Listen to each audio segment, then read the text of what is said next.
Perkenalkan, nama saya Siti Fatima dari kelas Manajemen 233A.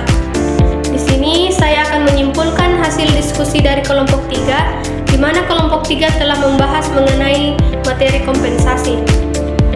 Kompensasi adalah imbalan yang diberikan kepada karyawan atas jasa atau hasil pekerjaan yang telah dilakukan. Kompensasi dapat berupa uang, barang, atau jasa nirwujud. Kompensasi merupakan bagian dari hak karyawan dan penting bagi kedua belah pihak untuk memahami apa itu kompensasi agar dapat menjaga hubungan yang harmonis. Berikut adalah beberapa tujuan kompensasi, yaitu yang pertama ada memenuhi kebutuhan ekonomi karyawan, dan yang kedua mendorong karyawan untuk bekerja lebih baik dan giat. Yang ketiga ada menunjukkan bahwa organisasi mengalami kemajuan, dan yang keempat mempertahankan karyawan berprestasi. Yang kelima memperoleh karyawan berkualitas. Yang keenam menjamin keadilan di lingkungan perusahaan.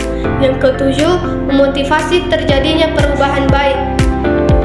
Yang kedelapan memenuhi legalitas administrasi.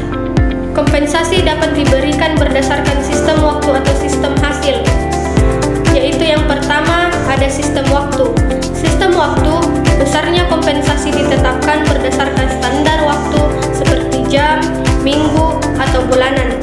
Sistem ini biasanya digunakan untuk karyawan tetap atau pekerjaan harian. Selanjutnya yang kedua ada sistem hasil. Sistem hasil, besarnya kompensasi ditetapkan berdasarkan banyaknya hasil yang dikerjakan, seperti per potong, meter, liter, dan kilogram. Sistem ini dapat digunakan untuk karyawan tetap dan jenis pekerjaan yang tidak mempunyai standar fisik seperti karyawan administrasi. Adapun beberapa jenis kompensasi, yaitu yang pertama ada kompensasi langsung. Kompensasi yang diberikan secara langsung kepada karyawan dalam bentuk uang, seperti gaji, upah, tunjangan, bonus, dan komisi. Dan yang kedua ada kompensasi tidak langsung. Kompensasi yang diberikan secara tidak langsung kepada karyawan seperti asuransi kesehatan, tunjangan hari raya, cuti tahunan, program pensiun, pelatihan